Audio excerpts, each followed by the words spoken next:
Hello बच्चों, मैं स्मिता बिजलवान स्वागत करती हूँ आपका आईसीटी वर्चुअल क्लासरूम में। और आज हम पढ़ने जा रहे हैं क्लास 8 साइंस का चैप्टर कंबशन एंड फ्लेम। ये चैप्टर हम अपने प्रीवियस लेक्चर में स्टार्ट कर चुके थे। चलिए तो आज देखते हैं। लास्ट लेक्चर में हमने यहाँ तक पढ़ लिया था कि कंबशन के कितने टाइप होते हैं ना, किस किस तरह के हमें जो है दहन देखने को मिलता है। एक सबसे पहले था हमारा तीव्र दहन, है ना, रैपिड कंबशन जिसे बोलते हैं। फिर स्पॉन्टेनियस कंबशन, फिर एक्सप्लोजन जिसे कि विस्फोट भी कहा जाता है। ठीक है, तो तीव्र जो दहन होता है उसमें क्या देखते हैं हम कि क्या होता है कि एकदम से जो है किसी एक्सटर्नल हीट की मदद से क्या है वहां पर जो है रैपिड कंबशन यानी कि तीव्र दहन हो जाता है। तीव्र दहन किस प्रकार होता है? जैसे कि अगर हमारे पास एलपीजी है,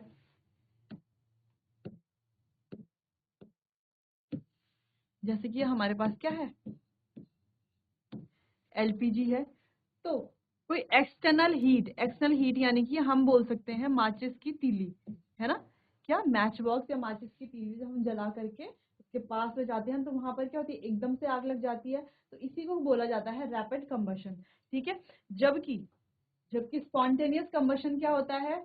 स्पॉन्टेनियस जो हमारा दहन होता है ये किस प्रकार का दहन होता है? जहां पर बिना किसी एक्सटर्नल हीट से क्या हो जाती है, आग लग जाती है। देखो जैसे यहाँ पर हमें क्या चाहिए था, जब हम रैपिड कंबशन देख रहे थे तो यहाँ पर हमें कोई एक्सटर्नल हीट की जरूरत पड़ रही थी आग जलाने के लिए। तब क्या हो रहा था, हमारा यहाँ पे तीव्र दहन हो रहा था। लेकिन यहाँ पर क्या होता है, हमें कोई एक्सटर्नल हीट की जरूरत नहीं पड़ती, अपने आप ही रूम टेम्परेचर पे, जैसे कि जो फॉस्फोरस है वो रूम टेम्परेचर पे अपने आप ही जलना शुरू हो जाता है। ठीक है, इसीलिए इसे क्या बोला जाता है, स्पॉन्टेनियस कंबशन बोला जाता है, without the help of external heat, यानी कि बिना किसी एक्सटर्नल हीट की सहायता से ये यहाँ पर होता है। अगला था हमारा एक्सप्लोजन। एक्सप्लोजन कैसा होता है? या तो हम बाहर से हीट अप्लाई करते हैं, ठीक है, इसकी तरह ही जैसे यहाँ पर हम माचिस की तीली से जो है एक्सटर्नल हीट दे रहे हैं ना, यानी कि बाहर से कोई हीट दे रहे हैं, वैसे ही यहाँ पर भी हम या तो क्या कर सकते हैं, हीट अप्लाई करके ये विस्फोट होता है, या तो प्रेशर की उससे, या तो प्रेशर की हेल्प से, प्रेशर की सहायता से जो है हमारा एक्सप्लोजन होता है। अब तीनों में डिफरेंस क्या है? देखो यहाँ पर जो है ऊष्मा और रोशनी हमको देखने को मिलती है, यहाँ पर भी हमें ऊष्मा और रोशनी देखने को मिलती है, जबकि यहाँ पर हमें ऊष्मा, रोशनी और ध्वनि देखने को मिलती है। ठीक है, चलिए तो ये तीन थे हमारे इम्पोर्टेंट। ये हम अपने लास्ट लेक्चर में पढ़ चुके थे। ये इस तरीके से, जैसे यहाँ पर एलपीजी से हो रहा है रैपिड कंबशन, यहाँ पर जो है फॉस्फोरस जो है रूम टेम्परेचर पे अपने आप ही जल रहा है, ठीक है, बिना किसी एक्सटर्नल हीट की यानी कि बाहरी हीट की सहायता से। यहाँ पर एक्सप्लोजन में क्या देखने को मिलता है हमें, हीट और, ठीक है, हीट, लाइट और ध्वनि यानी कि साउंड, तीन चीजें हमें देखने को मिलती है। और यहाँ पर हमें क्या, कोई एक्सटर्नल हीट अप्लाई करनी पड़ती है, या तो प्रेशर की सहायता से भी यहाँ पे हमें एक्सप्लोजन देखने को मिलता है। चलिए, फिर हम फ्लेम के बारे में पढ़ रहे थे। फ्लेम में भी हमने दो चीजें पढ़ ली थी कि जब कोई पदार्थ जो है वेपोराइज होगा यानी कि वाष्प में परिवर्तित होगा जलने की प्रोसेस के दौरान, तो उसे ही क्या बोला जाएगा हमें, तो वो क्या प्रोड्यूस करेंगे, वो हमारे यहाँ पर ज्वाला प्रोड्यूस करेंगे, ज्वाला वहां से निकलेगी। जबकि जो सब्सटेंस के होंगे वेपोराइज नहीं होंगे, जब उनको क्या करेंगे, हम बर्न करेंगे, वेपोराइज नहीं होंगे, तो वहां पर फ्लेम नहीं निकलेगी। ठीक है, देखो ये चारों ही इमेज हमें देख रही है, हम इन चारों इमेज को हम देख पा रहे हैं। चारों इमेज में हम क्या देख पा रहे हैं, देखो इन दो इमेज में तो जो है फ्लेम हमें दिख रही है, ज्वाला हमें दिख रही है, जबकि इन दो इमेज में हमें कोई भी फ्लेम नहीं दिख रही। जबकि चारों ही इमेज में क्या हो रहा है, देखो बर्निंग की प्रोसेस हो रही है, यानी कि देखो ज्वलन की प्रोसेस जो है चारों में हो रही है। ठीक है, चारों में क्या हो रही है, जल रही है चारों, कंबशन चारों में हो रहा है, दहन चारों में हो रहा है। लेकिन जो ज्वाला है सिर्फ इन दो में देखने को मिल रही है, इन दो में देखने को नहीं मिल रही। तो उसके पीछे क्या कारण है कि सिर्फ इन दो में हमें ज्वाला देखने को मिल रही है और इन दो में ज्वाला देखने को नहीं मिल रही? तो उसके पीछे कारण ये है कि यहाँ पर क्या हो रहा है कि यहाँ पर जो ये पदार्थ है, जैसे कि क्या इसमें क्या होगा, ये हमारा क्या है, लैंप है ना, ये एक लैंप, तो लैंप में क्या होगा, कैरोसिन होगा। केरोसिन होगा। ये क्या है हमारी मोमबत्ती, ठीक है, ये क्या है हमारी मोमबत्ती। दोनों जब जलते हैं, तब क्या होते हैं, ये वेपोराइज होते हैं, ठीक है, यहाँ से क्या निकलती है, वेपोराइज होते हैं, जिस वजह से इनसे क्या निकलती है, यहाँ हमें क्या देखने को मिलता है, ज्वाला देखने को मिलती है, ठीक है, क्योंकि ये क्या होते हैं, जब जल रहे हैं उस दौरान क्या होते हैं, वेपोराइज होते हैं। लेकिन हम यहाँ पर देखें थर्ड फोर्थ, ये जो इमेज है यहाँ पर अगर हम देख रहे हैं तो यहाँ पर भी कंबशन हो रहा है, यानी कि दहन यहाँ पर भी हो रहा है। लेकिन यहाँ पर क्या हो रहा है, जो वेपोराइज जलते दौरान क्या हो रहा है, ये वेपोराइज नहीं हो रहा है, वेपोराइज नहीं हो रहा है, इसीलिए यहाँ पर हमें जो फ्लेम है, ज्वाला है, देखने को नहीं मिलती, ठीक है। तो यहाँ से दो चीजें हमें क्लियर हो गई होंगी, हमें ज्वाला सिर्फ वहीं पर देखने को मिलेगी जहां पर जो पदार्थ जो है जलते समय क्या होते हैं, वेपोराइज होते हैं, ठीक है। जहां पर जो पदार्थ जो हमारे पास जो पदार्थ हैं वो जलते समय वेपोराइज नहीं हो रहे, तो वहां पर हमें ज्वाला देखने को नहीं मिलती। तो ये इंपॉर्टेंट पॉइंट थे, दो इंपॉर्टेंट पॉइंट है, ये वाला और ये वाला, तो ये आप अपनी कॉपी में नोट कर लीजिए, फिर हम आगे बढ़ते हैं।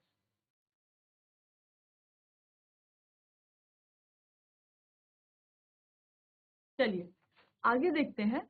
आगे क्या था, हमने कैंडल का क्या देखा, स्ट्रक्चर देख रहे हैं, यानी कि मोमबत्ती का क्या है, हमारे पास मोमबत्ती की जो ज्वाला जो मोमबत्ती की फ्लेम है उसके क्या है, डिफरेंट डिफरेंट क्या है, पार्ट है ना, अलग विभिन्न क्षेत्र है, तो उन्हीं को हम देख रहे हैं। तो ये हम जो है अपने लास्ट लेक्चर में भी हमने ये वाला पोर्शन भी कवर कर लिया था। तो इसमें क्या पढ़ा था हमने, देखो ये जो स्ट्रक्चर है ये बहुत ही इंपॉर्टेंट है, अगर हम एग्जाम पॉइंट ऑफ व्यू से भी देख रहे हैं तो भी बहुत इंपॉर्टेंट है, हमें आना चाहिए। तो सबसे पहले ये क्या होता है, यहाँ पर हो रहा है हमारा बिना जली मोमबत्ती का ये सबसे आंतरिक क्षेत्र है, और ये कैसा होता है, काला होता है, और यहाँ पर सबसे कम गर्म भाग भी होता है। ये क्या होता है हमारा सबसे कम गर्म भाग या क्षेत्र हम बोल सकते हैं इसको, ठीक है। सबसे कम गर्म वाला भाग ये वाला होता है, ठीक है, यहाँ पर ये वाला जो हमें दिख रहा है, ठीक है। तो पहली चीज तो ये हो गई। दूसरी चीज यहाँ पर देखो क्या हो रहा है, आंशिक दहन वाला मध्य भाग, कौन सा भाग है, मध्य भाग है, और कैसा दहन हो रहा है यहाँ पर, आंशिक दहन हो रहा है, ठीक है, आंशिक दहन हो रहा है। और ये कैसा पार्ट है हमारा, ये है कम गर्म वाला भाग,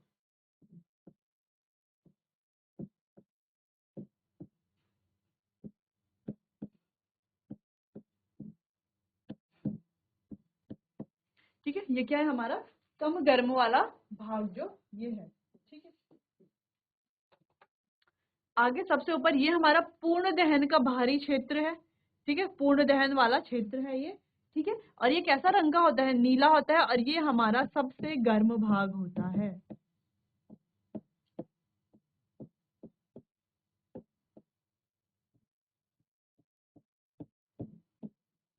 ठीक है। ये कैसा होता है हमारा सबसे गर्म भाग होता है। तो यहाँ पर तीन इंपॉर्टेंट पार्ट्स इसके, यानी कि तीन इंपॉर्टेंट क्षेत्र जो थे वो हमने पढ़ लिए हैं। एक जहां पर पूर्ण दहन होता है वो सबसे गर्म होता है और उसका रंग होता है नीला। सेकंड जो आंशिक दहन वाला भाग होता है वो मध्य में होता है और वो कम गर्म वाला भाग होता है। जबकि बिना जली मोमबत्ती का सबसे आंतरिक क्षेत्र ये होता है, ये काले रंग का होता है, और इसका जो ये वाला एरिया है वो क्या होता है, सबसे कम गर्म भाग होता है, ठीक है। चलिए आगे बढ़ते हैं। तो यहाँ पर वही इंग्लिश में लिखा गया है कि आउटर जोन, मिडिल जोन और इनर जोन, ठीक है। ये क्या है हमारी आउटर जोन, ये क्या है मिडिल जोन, और ये क्या है हमारी इनर जोन, ठीक है। तो आउटर जोन, मिडल जोन और इनर जोन, देखो आउटर जोन में क्या देखने को मिल रहा है कि बाहरी क्षेत्र है, नीला है और सबसे गर्म है। तो सेम यहाँ पर भी लिखा हुआ है कि क्या है ये, देखो ब्लू यानी कि नीला है, बाहरी क्षेत्र है और सबसे हॉटेस्ट पार्ट है, और यहाँ पर कंप्लीट कंबशन यानी कि पूर्ण दहन भी हो रहा है।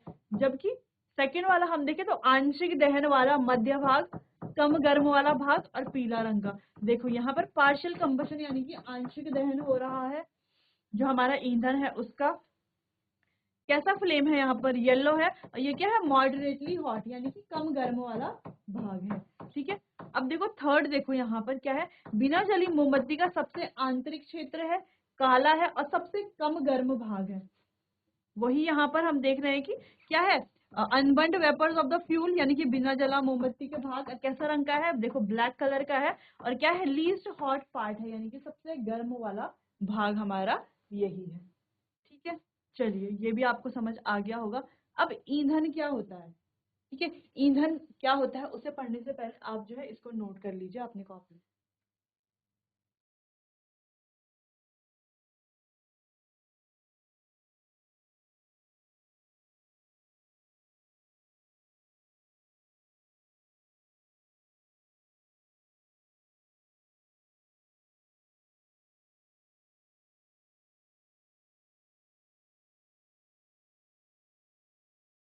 चलिए आगे बढ़ते हैं। अब ईंधन क्या है, देखो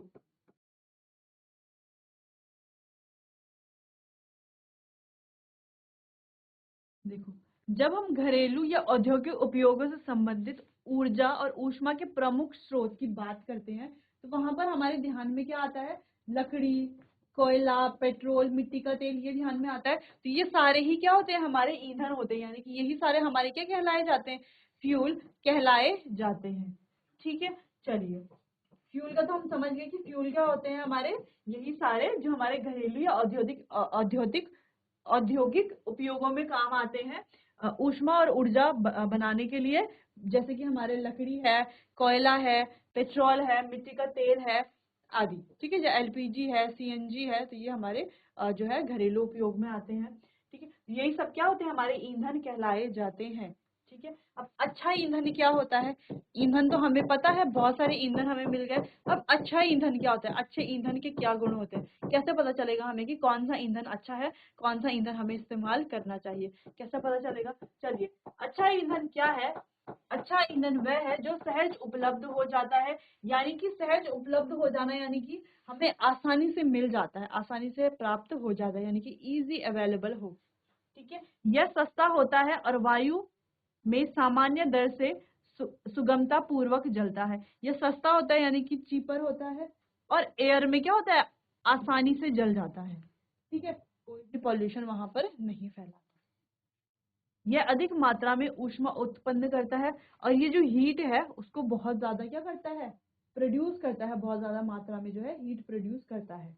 ठीक है, यह जलने के उपरांत कोई अवांछनीय पदार्थ नहीं छोड़ता, और जलने के बाद इसमें कोई जो है अनबर्न्ड रेजिड्यू या अनबर्न्ड पार्टिकल नहीं बचते। ठीक है, यानी कि अवांछनीय पदार्थ कोई भी नहीं बचते, जो एक अच्छा ईंधन होता है उसकी बात यहाँ पर चल रही है। ठीक है, उसकी ये सारे क्या है, गुण है। संभवतः संभवतः ऐसा कोई भी ईंधन नहीं है जिसे एक आदर्श ईंधन माना जा सके, यानी कि ऐसा तो कोई ईंधन है ही नहीं जिसे आदर्श ईंधन हम माने, यानी किसी ना हर ईंधन से कुछ ना कुछ तो होगा ही। हमें ऐसा ईंधन ढूंढना चाहिए जो किसी विशिष्ट उपयोग की अधिकांश आवश्यकताएं पूरी करता है।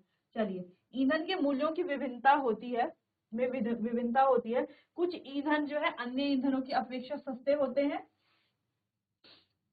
देखो ईंधनों में भी क्या है, उनके मूल्यों में भी क्या है, डिफरेंस है, कुछ क्या है सस्ते हैं, कुछ महंगे हैं। चलिए, जिन ईंधनों से आप परिचित हैं उनकी सूची बनाइए।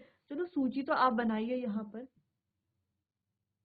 देखो सूची बनाने से पहले हम इसको यहाँ पर पढ़ लेते हैं कि जो ईंधन है हमारे पास, अभी हमने पीछे क्या पढ़ा कि ईंधन जो हमारे घरेलू और औद्योगिक यानी कि जो हमारे घर में भी और इंडस्ट्रियल यूज में भी आते हैं वो हमारे क्या कहलाए जाते हैं, ईंधन यानी कि फ्यूल कहलाए जाते हैं। ठीक है, दूसरी चीज हमने क्या पढ़ी यहाँ पर कि अच्छे ईंधन कौन से होते हैं, यानी कि उसकी कैरेक्टरिस्टिक्स क्या होती है। चलिए उसी कैरेक्टरिस्टिक जो हमने यहाँ पर पढ़ ली उसको हम बाद में देखेंगे। उससे पहले यहाँ पर ईंधन जो है इसके कितने टाइप्स हैं, ये 3 टाइप के हैं, है ना। एक हमारा सॉलिड, एक हमारे लिक्विड, और एक हमारे गैस। ठीक है, यानी कि एक हमारे ठोस, द्रव और गैसीय। ठीक है, 3 तरह के हमारे पास ईंधन हो गए, ठोस, द्रव और गैसीय। चलिए, तो ठोस ईंधन कौन से होते हैं हमारे पास, जैसे लकड़ी है, कोयला है, चारकोल है, तो ये हमारे क्या है, ठोस ईंधन है। लिक्विड ईंधन यानी कि द्रव कौन से हैं, द्रव कौन से, देखो कैरोसिन यानी कि मिट्टी का तेल, पेट्रोल, डीजल, ये सारे ही क्या है हमारे लिक्विड यानी कि द्रव ईंधन है। अगला हमारा गैसियस यानी कि गैसीय ईंधन कौन से हमारे, जो हमारा सीएनजी है, एलपीजी है, बायोगैस है, हाइड्रोजन है, ये सारे ही क्या है हमारे गैसीय ईंधन है। तो यहाँ पर इस तरीके से भी यहाँ पर ये डिफ्रेंशिएट किए हुए हैं, ये भी हम देख सकते हैं। अब सारणी में बनाना है यानी कि टेबल में इस तरीके से हमने ठोस ईंधनों में लिखा है, वुड है, चारकोल है, द्रव में मिट्टी का तेल, पेट्रोल, डीजल है, गैसीय में प्राकृतिक गैस है, एलपीजी है, हाइड्रोजन है, ठीक है, और सीएनजी है। इसके अलावा और क्या हमारी बायोगैस है,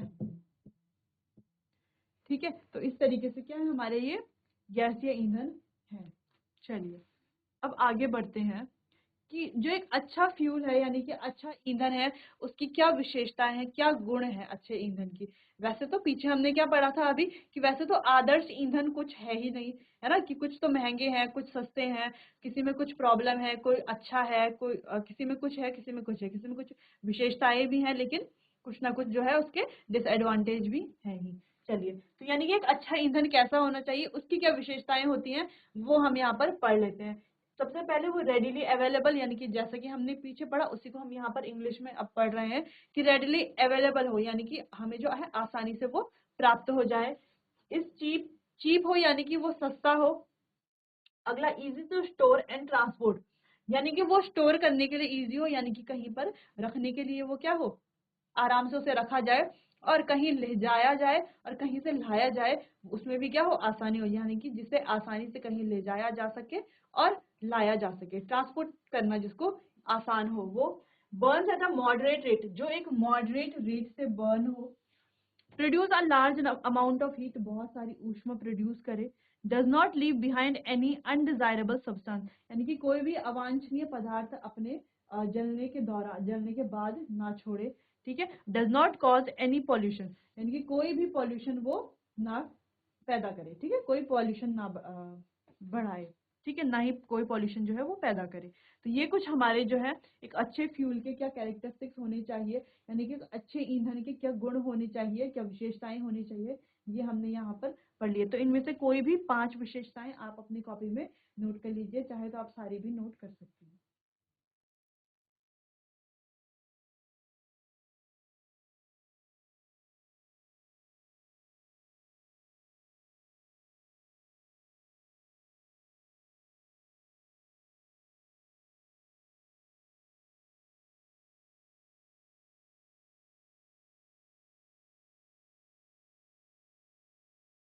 चलिए आगे बढ़ते हैं। अब ईंधन दक्षता क्या होती है, ठीक है, ईंधन दक्षता में देखते हैं।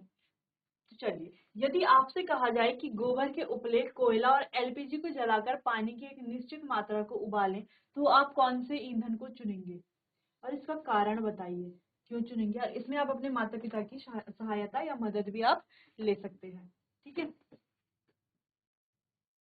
चलिए, तो अगर आपसे बोल दिया जा रहा है कि गोबर के उपले या कोयला या एलपीजी 3 चीजें हैं, वो आप ले लीजिए और तीनों में क्या करना है, आपको पानी को उबालना है, ठीक है। तो कौन सा वाला फ्यूल आप लेना चाहेंगे यानी कि कौन सा ईंधन जो है आप प्रेफर करेंगे, क्या आपकी प्रेफरेंस होगी, या आप क्या चाहेंगे कि कौन सा ईंधन जो है आप लें और जिसकी मदद से आप पानी को इजीली उबाल सकते हैं।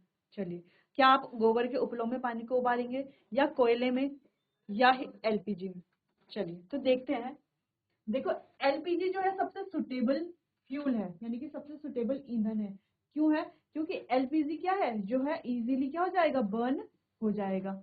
अगर हम एलपीजी लेते हैं, तो एलपीजी का सबसे इंपॉर्टेंट चीज क्या है, वो क्या करता है, कंप्लीट कंबशन वहां पर होता है।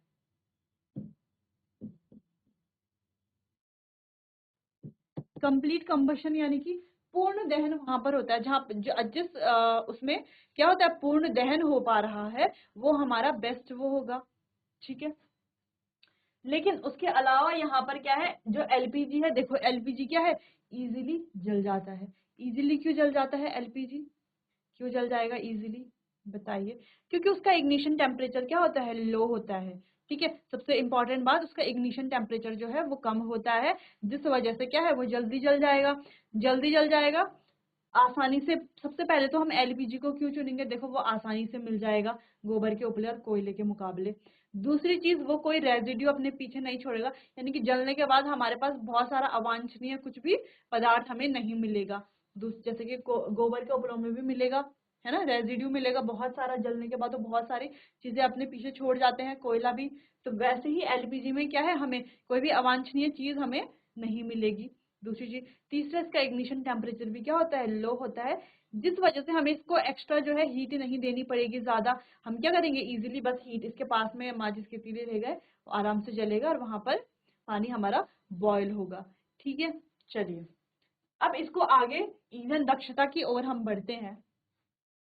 अब यहाँ पर पूछा जा रहा है कि क्या ये ईंधन बराबर मात्रा में ऊष्मा उत्पन्न करेंगे। तो क्या आपको लगता है कि ये जो तीनों ईंधन है वो बराबर मात्रा में हीट जो है प्रोड्यूस कर रहे हैं, यानी कि बराबर मात्रा में ऊष्मा उत्पन्न कर रहे हैं, क्या आपको लगता है ऐसा? चलिए आगे देखते हैं। किसी ईंधन के 1 किलोग्राम के पूर्ण दहन से प्राप्त ऊष्मा ऊर्जा की मात्रा उसका ऊष्मीय मान कहलाती है। ईंधन के ऊष्मीय मान को किलो जूल प्रति किलोग्राम मात्रक द्वारा प्रदर्शित किया जाता है। यानी कि 1 kg एलपीजी जब हम जलाएंगे, 1 kg लिखा हुआ है ना, तो किसी ईंधन के 1 किलोग्राम के पूर्ण दहन से, यानी कि 1 kg एलपीजी का जब कंप्लीट कंबशन यानी कि पूर्ण दहन जब होगा, तो उसमें से जितनी क्या निकलेगी, पूर्ण दहन के बाद क्या निकलेगा, यहाँ से हीट निकलेगी, यानी कि जिसको हम ऊर्जा बोलते हैं, ऊष्मा ऊर्जा बोलते हैं, जितनी हीट एनर्जी निकलेगी, ठीक है, ऊष्मा ऊर्जा हम इसको बोलते हैं। यानी कि 1 kg एलपीजी को 1 kg एलपीजी के पूर्ण दहन के बाद हमें जो ऊष्मा ऊर्जा मिलेगी, वही क्या कहलाता है, उसका ऊष्मीय मान कहलाया जाता है।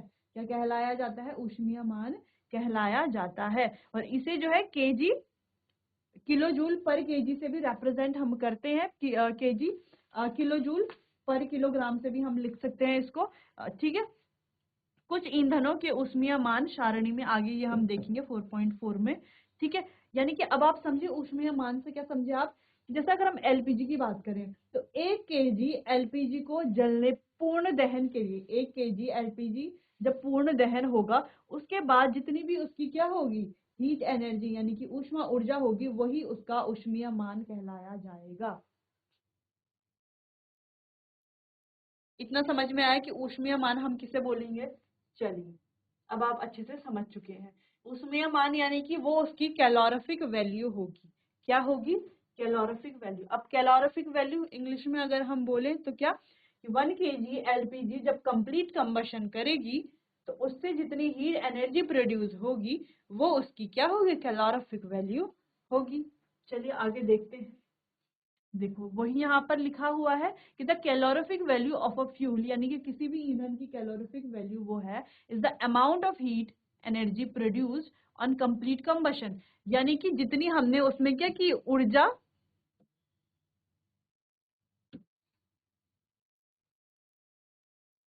जितनी हमने उसमें ऊष्मा ऊर्जा हमें मिली, 1 किलोग्राम 1 केजी फ्यूल जब जला, उससे हमें जितनी भी क्या मिली, हीट एनर्जी मिली, यानी कि ऊष्मा ऊर्जा मिली, वही क्या है उसका, वही उसकी कैलोरीफिक वैल्यू है। ठीक है, लेकिन कितना, हमें ये याद रखना है कि 1 केजी फ्यूल का कंप्लीट कंबशन यानी कि पूर्ण दहन के बाद की बात हो रही है यहाँ पे। ठीक है, पूर्ण दहन से जो हमें मिलेगा वही उसकी क्या होगी, कैलोरीफिक वैल्यू या ऊष्मीय मान होगी। ठीक है, इसको हम किलो जूल इसमें लिखते हैं ना, किलो जूल पर केजी, यानी कि किलो जूल पर केजी। ठीक है, इस तरीके से भी लिख सकते हैं, या हम ऐसे भी हम इसको बोल सकते हैं, किलो जूल पर केजी से क्या है, इसको एक्सप्रेस हम करते हैं। ठीक है, आगे यहाँ पर कुछ चीजों की जो है कैलोरीफिक वैल्यू दी है, इस तरीके से यहाँ पर भी कैलोरीफिक वैल्यू दी गई है। देखो गोबर के उपलों की कैलोरीफिक वैल्यू क्या है, लकड़ी की कैलोरीफिक, अब देखो कैलोरीफिक वैल्यू, अब हमें वहां पर 3 चीजें दी गई थी, एक गोबर का उपले, एक कोयला, और तीसरा हमें बोला गया था एलपीजी। और हमें बोला गया था इन तीनों में से हम क्या चुनेंगे। देखो अगर हम गोबर के उपले चूज करते हैं, चुनते हैं पानी गर्म करने के लिए, तो देखो उसमें से हमें इतनी वो मिलेगी, उसकी कैलोरीफिक वैल्यू इतनी होगी। जबकि अगर हम कोयला यूज करते हैं तो उसकी कैलोरीफिक वैल्यू ज्यादा है, तो कोयला हमें यूज करना चाहिए। अगर हम एलपीजी यूज करते हैं तो उसकी कैलोरीफिक वैल्यू और ज्यादा है। ठीक है, यानी कि अगर हमें पानी उबालना है तो हमें एलपीजी यूज करना चाहिए। ठीक है, क्योंकि अगर हम 1 किलो गोबर के ऊपर 1 किलो कोयला और 1 किलो एलपीजी अगर हम जलाएंगे तो सबसे ज्यादा जलेगा कौन, सबसे ज्यादा जो है कहाँ से मिलेगी हमें, वो मिलेगी हमें एलपीजी से। ठीक है, इतना समझ में आया। अच्छा, ये सारे ही क्या है, ये जैसे सारे हमारे क्या है, फ्यूल्स है, फ्यूल है। ये 1 केजी फ्यूल जब बर्न होंगे तो वहां से इतनी क्या निकलेगी, हीट एनर्जी निकलेगी। क्या निकलेगी, इतनी हीट एनर्जी, यानी कि ऊष्मा ऊर्जा, इतनी ऊष्मा ऊर्जा निकलेगी जब 1-1 केजी ये जलेंगे। यानी कि सबसे ज्यादा हमें कहाँ से मिलती है, देखो हाइड्रोजन से, या जैव गैस जो हमारे पास होती है, ठीक है, बायोगैस जिसे हम बोलते हैं, उससे मिलेगी। ठीक है, उसके अलावा ये भी और भी हमारे पास ऑप्शंस हैं यहाँ पर। तो ये जो कैलोरीफिक वैल्यू है, कैलोरीफिक वैल्यू की डेफिनेशन आप लिखिए, इसको किस में हम एक्सप्रेस करते हैं वो आप लिखिए, और कैलोरीफिक वैल्यू को और इनकी कुछ जो हमारे पास ये फ्यूल्स हैं इनकी कैलोरीफिक वैल्यू आप लिखिए। ठीक है, चलिए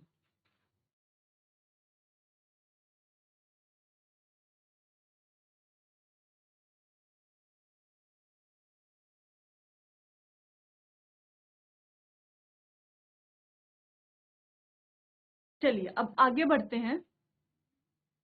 harmful effect on the environment due to burning of fuel, यानी कि जो हमारे पर्यावरण में क्या जो है नुकसान पहुंच रहा है फ्यूल्स के जलने से, है ना। जो हम क्या कर रहे हैं, फ्यूल को जला रहे हैं, तो हमारे जो एनवायरनमेंट है यानी कि पर्यावरण है उसको क्या नुकसान पहुंच रहा है। चलिए, fuels like wood, coal, charcoal release unburnt carbon particles which cause respiratory disease like ESMA.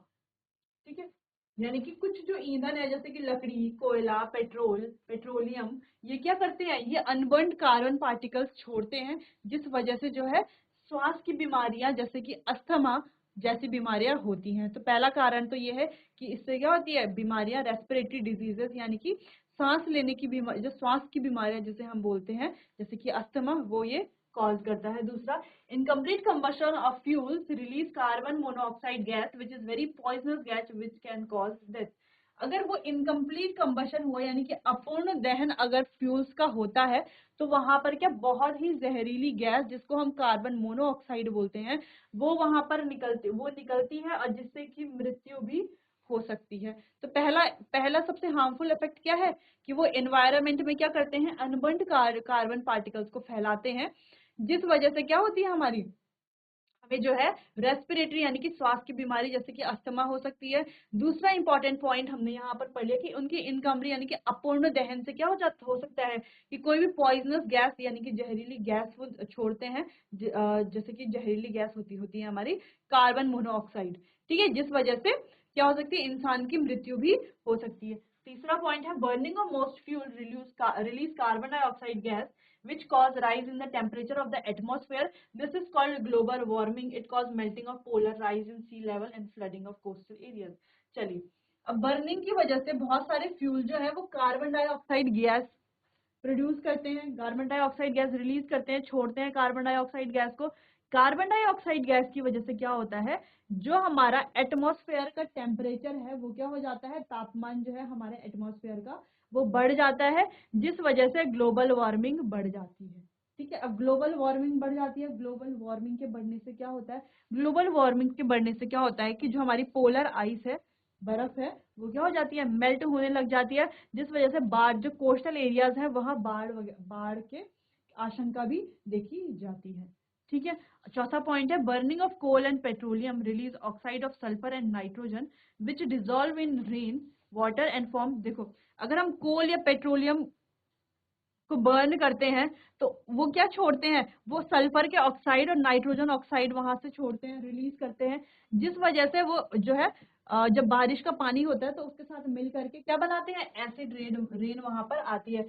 ये एसिड रेन, ठीक है, ये जो एसिड रेन यानी कि एसिड या अम्लीय वर्षा जो होती है, तो अम्लीय वर्षा जब होती है तो उस वजह से क्या होता है, जो हमारे क्रॉप्स होते हैं उनके लिए हार्मफुल होती है, जो हमारी मिट्टी होती है उनके लिए हार्मफुल होती है, जो हमारे वैसे बिल्डिंग को भी डैमेज करती है। ठीक है, ठीक है, जो मार्बल है, जो हम जानते हैं कि हमारे पास क्या है, ताजमहल है, ताजमहल मार्बल से बना है, तो मार्बल पे भी क्या होता है, जब वहां पर एसिड रेन होगी तो मार्बल का पत्थर भी क्या होने लग जाता है, पीला पड़ने लग जाता है। ठीक है, तो वो एक तरह से क्या हो रहा है, डैमेज ही तो हो रही है। तो एसिड रेन क्या है, बहुत ही ज्यादा हार्मफुल है। ठीक है, चलिए, तो क्रॉप्स भी क्या हो जाएंगे, खराब हो जाएंगे, सॉइल भी खराब हो जाएगी, आगे की चीजें कैसे होंगी, फ्यूचर के लिए क्या है, बहुत ही हार्मफुल है। फ्यूचर के लिए नहीं, अभी के लिए भी क्या है, बहुत ही हार्मफुल है। अभी किस वजह से हो रही है कि जब कोल और पेट्रोलियम क्या होते हैं, बर्न होते हैं, तो वो क्या करते हैं, सल्फर के ऑक्साइड या नाइट्रोजन के ऑक्साइड क्या करते हैं, रिलीज करते हैं, जो है वर्षा के पानी के साथ जाकर के मिल जाते हैं, जिस वजह से क्या होती है, अम्लीय वर्षा होती है, और इस तरीके से हमें क्या मिलता है, उसका नुकसान देखने को मिलता है। तो ये कुछ हार्मफुल इफेक्ट्स थे। चलिए आगे उनको पढ़ लेते हैं। ईंधन का बढ़ता हुआ उपभोग पर्यावरण पर हानिकारक प्रभाव डालता है। जैसे कि लकड़ी, कोयला और पेट्रोल जैसे कार्बन ईंधन बिना जले कार्बन कण छोड़ते हैं। ठीक है, बिना जले क्या करते हैं वो, कार्बन कण को छोड़ते हैं। ये सूक्ष्म कण खतरनाक प्रदूषक होते हैं और दमा जैसे श्वास रोग उत्पन्न करते हैं। कैसे, अस्थमा, दमा जैसे श्वास रोग इससे हमें उत्पन्न होते हैं। जैसे सर्दियों में लकड़ी का उपयोग घरेलू तथा औद्योगिक ईंधन के रूप में हो रहा है, बिल्कुल हो रहा है, परंतु अब इसका स्थान कोयले और एलपीजी जैसे ईंधनों ने ले लिया है। अभी भी हमारे देश के बहुत से ग्रामीण क्षेत्रों में ईंधन के रूप में लकड़ी का उपयोग हो रहा है, क्योंकि यह आसानी से उपलब्ध और सस्ती है। अभी भी बहुत जगहों में क्या होता है, लकड़ी को ही हम ईंधन की तरह यूज करते हैं। ठीक है, ज्यादातर गांव के एरियाज में हमें देखने को मिलता है। परंतु लकड़ी को जलाने से बड़ी मात्रा में धुआं उत्पन्न होता है, जो मनुष्यों के लिए हानिकारक है और श्वसन कष्ट उत्पन्न करता है। ठीक है, सांस लेने में क्या करता है, ये बहुत ज्यादा प्रॉब्लम क्रिएट करता है। ठीक है, साथ ही वृक्ष हमें बहुत सी उपयोगी वस्तुएं उपलब्ध कराते हैं, जो ईंधन के रूप में लकड़ी का उपयोग करने पर हमें प्राप्त नहीं हो पाती। ठीक है, इसके अतिरिक्त वृक्षों की कटाई वनोन्मूलन का कारण बनती है, और जो पर्यावरण के लिए हानिप्रद है, जैसे कि आपने कक्षा 7th में पढ़ा हुआ है। ठीक है, चलो ये तो हमने कक्षा 7th में पढ़ लिया था कि जो है कि जो अगर हम पेड़ों को काटेंगे तो कितने ज्यादा हमारे लिए क्या है, वो हानिकारक है। ठीक है, लेकिन उससे इम्पोर्टेंट हमने यहाँ पर पढ़ा कि अब हम कौन से ईंधनों का उपयोग करते हैं। देखो, एलपीजी और कोयले जैसे ईंधनों का अब हम उपयोग करते हैं, लेकिन बहुत सारे जो है ग्रामीण एरिया यानी कि रूरल एरियाज है, जहां पर अभी भी जो है लकड़ी का यूज किया जाता है। तो लकड़ी का यूज करने से क्या हो रहा है, बहुत सारे हमारे पास क्या हो रहा है, बहुत हार्मफुल इफेक्ट हो रहा है लकड़ी का इस्तेमाल करने से। ठीक है, चलिए आगे बढ़ते हैं। इन ईंधनों का अपूर्ण दहन कार्बन मोनोऑक्साइड गैस देता है। चलो, अगर ईंधनों का क्या हो रहा है, अपूर्ण दहन हो रहा है, जिससे कार्बन मोनोऑक्साइड गैस मिलती है, निकलती है। ठीक है, अब ये गैस कैसी होती है, विषैली होती है। बंद कमरे में कोयला जलाना खतरनाक होता है। उत्पन्न कार्बन मोनोऑक्साइड गैस से कमरे में सो रहे व्यक्ति की मृत्यु भी हो सकती है। इसलिए जब हम बोलते हैं, जब हम आग जलाते हैं, ठीक है, तो आग जलाने के बाद जो है खिड़कियां, दरवाजे जो है खुले छोड़ने चाहिए। क्यों, क्योंकि आग जलाने से क्या होता है, वहां पे देखो कार्बन मोनोऑक्साइड गैस फॉर्म होती है। जब कार्बन मोनोऑक्साइड गैस वहां पर रिलीज होगी, तो क्या होगा, अगर दरवाजे खिड़कियां बंद है, तो जो वहां पर व्यक्ति रह रहा होगा वो कार्बन मोनोऑक्साइड को इनहेल करेगा, और धीरे धीरे क्या हो सकता है उसकी मृत्यु भी हो जाए। इसलिए दरवाजे या खिड़कियां क्या करनी चाहिए, हमें खुले रखने चाहिए। बाकी जो हमने पीछे पढ़े सारे, वही हमें यहाँ पर लिखे हुए हैं, वही सारे लिखे हुए कि कोयला, डीजल, ये सब क्या है, सल्फर डाइऑक्साइड देते हैं, जिस वजह से क्या हो रहा है, देखो अम्ल वर्षा होती है, जो कि क्या है, बहुत ही हानिकारक होती है। मोटर वाहनों में भी क्या हो रहा है, देखो अब सीएनजी का इस्तेमाल किया जा रहा है, जिससे कि क्या कर सकते हैं, हम पॉल्यूशन को, प्रदूषण को थोड़ा बहुत कंट्रोल कर सकते हैं। तो ये चैप्टर बस इतना ही था। अब ये चैप्टर हो चुका है हमारा फिनिश। चैप्टर को हमने अच्छे से डिटेल में पढ़ दिया है, रिवीजन हमने इसका कर लिया है। ठीक है, अब नेक्स्ट बार हम देखेंगे इसके जो है क्वेश्चन आंसर। अब तक के लिए आप ये पढ़िए, इससे जो रिलेटेड जो क्वेश्चन आंसर्स हैं उसे खुद से करने की कोशिश कीजिए। अच्छे से पढ़िए, ताकि एग्जाम्स में आप अच्छे नंबरों से पास हो सके। चलिए, तो मिलते हैं अगले सेशन में, तब तक के लिए आपका बहुत बहुत धन्यवाद।